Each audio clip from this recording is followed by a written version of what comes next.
Welcome back to In Ohio Country today, and joining me now is Dan Recker. He's the agronomy manager at Mercer Landmark. Dan, we want to talk about what's happening out in the fields during this planting season. Obviously, things are dry for some counties. What are you seeing here in West Central Ohio, specifically Miami Valley and counties like Mercer County, Auglaize, and Darke County in which you work? Yeah, so last Monday, the 17th, I went to work just figuring that we were going to be busy. If there was going to be a time that we would really kick it into full gear, it would have been last Monday, the 17th, and it pretty much went as planned. Everybody was ready for their refills of starter. We were spreading fertilizer. We were spraying. Everything was going very well.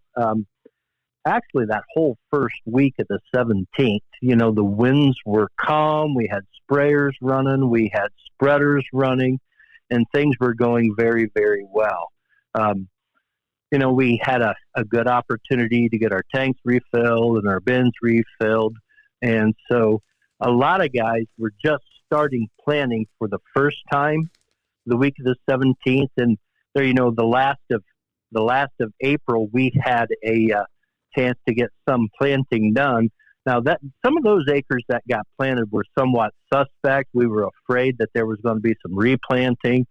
We ran around and we got some seed here, we got some seed there. And as it turned out, because of the nice weather that we have had, we've done very little replanting. Even some of those crops that were planted early, came through. And whereas some guys did have to replant a little, it really turned out okay. And then come the week of the 17th, it just started cranking. We had a nice warm week. The soils were drying out. Things were getting warm. It wasn't too windy, so the sprayers and spreaders were able to run. And it really turned out to be a wonderful week. Dan, if commodity prices are the way they are and they continue to stay at their 52-week highs over the next couple of months, are we seeing more of our farmers out there planting soybeans? Well, I wouldn't say so. Early indications were that we had a lot of guys who had talked a little bit about planting a little less corn, a little less beans, and then all of a sudden, when the weather was great and planting conditions were great, I would say that we got as much corn or maybe even just a little bit more planted. Dan, let's talk about input costs. Are our farmers seeing an increase in input costs during this planting season? Yes, and it's been kind of a struggle. Not only have we had some supply issues, and I attribute a lot of that to the large corn planting in our area. 1034.0 got short, although we were able to supply everybody's needs. Prices have really gone up a lot. Ammonium thiosulfate is a popular liquid fertilizer that we use for starter fertilizers. That price has nearly doubled in supply, has been very tight, but we're going to make it. Dan, can you give us an update on winter wheat? Our winter wheat crop looks excellent.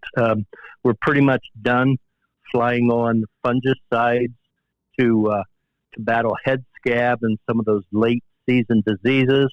The crop is progressing well, as long as we don't have any big weather events to either blow the wheat down or anything.